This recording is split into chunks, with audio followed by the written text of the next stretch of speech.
Okay. Palit tayo ng lobat. Ano ba to? Susi ng pelos na keyless. Siyempre, tinanggil ko muna to. Tapos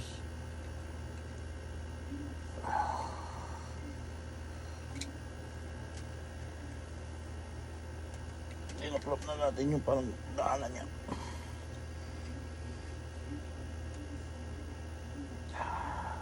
Dito pala yun. Yan. Ay, ito na. Ito.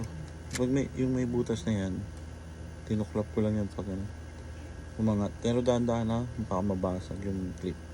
Okay. Tapos, battery niya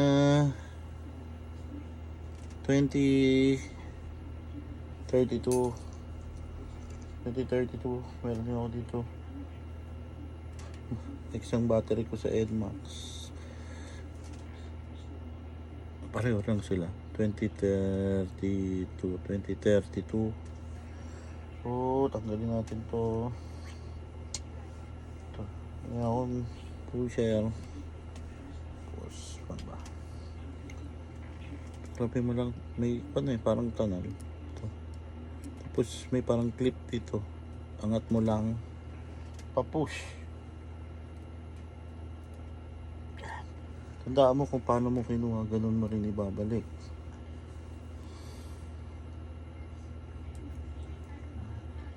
Okay, tanggalin yung luma. So tandaan mo yung positive na sa ibabaw ba to? Alam ko negative yung ilalim. Parang ganyan siya. Basta yung pangalan nasa ibabaw. Shoot natin.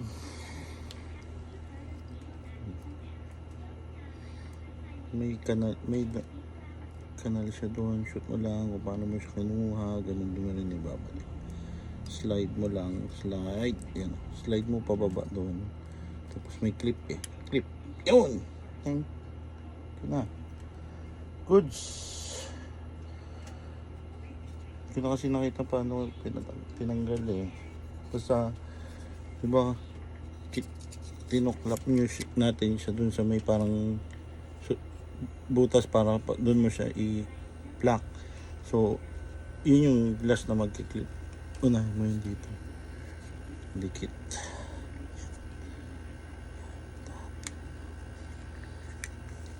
Saan lang? Dapat lang. Tsaka, make sure lang dapat na yung yan, dapat muna.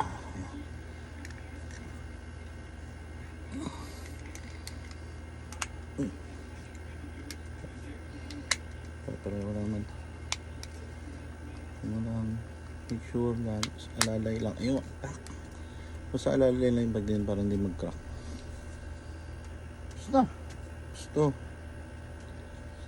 Susi.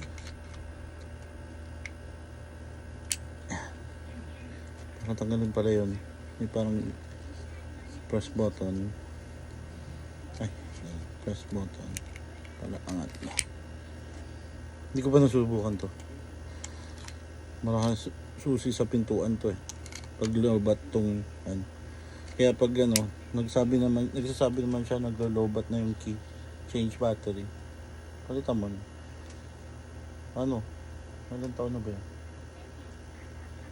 2.5 years nag-error na. Kaya lang ito lang kasi parati kong ginagamit na susi nun.